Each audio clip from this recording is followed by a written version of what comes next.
Ay, ano ba to? Sige. Dito. Sorry. Hello. Sa ano po?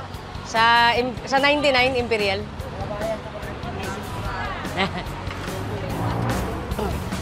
So, sumakay kami ng tricycle dito. Pero i-fast forward na muna natin dahil mahaba na pala yung biyahe papunta sa lumang bahay namin. And stop! Okay, dito na natin simulan sa nag-selfie kami ni Manong tricycle driver namin. Thank you po. Salamat po. Thanks, kuya.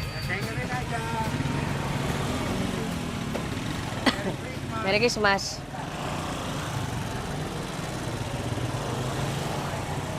Yan.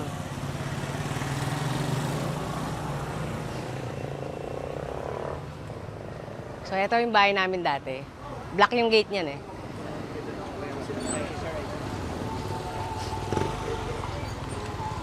So, dati,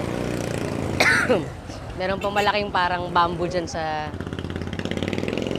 labas. Tapos, dito, yung bedroom nila mami and daddy.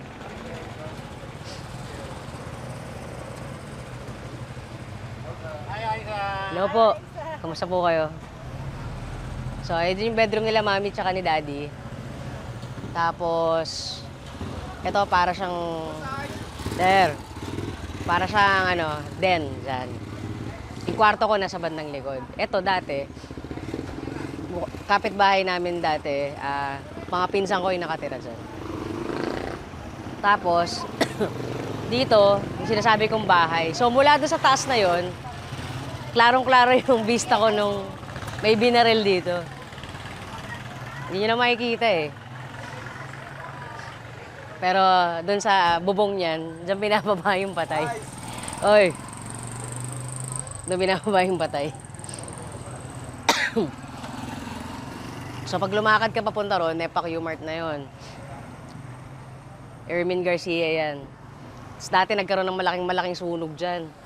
Hindi ko malilimutan yun. Tapos before naalala ko, kapag Pasko, alam ko one time naglabas kami ng dito eh. Naglabas kami ng parang table. Tapos yung mga kapitbahay na namin, naglabas din ng mga table nila.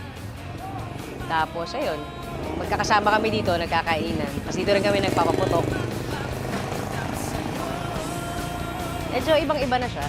Mula Ayoko nang dati. itago ang aking puso sa'yo na gusto mo.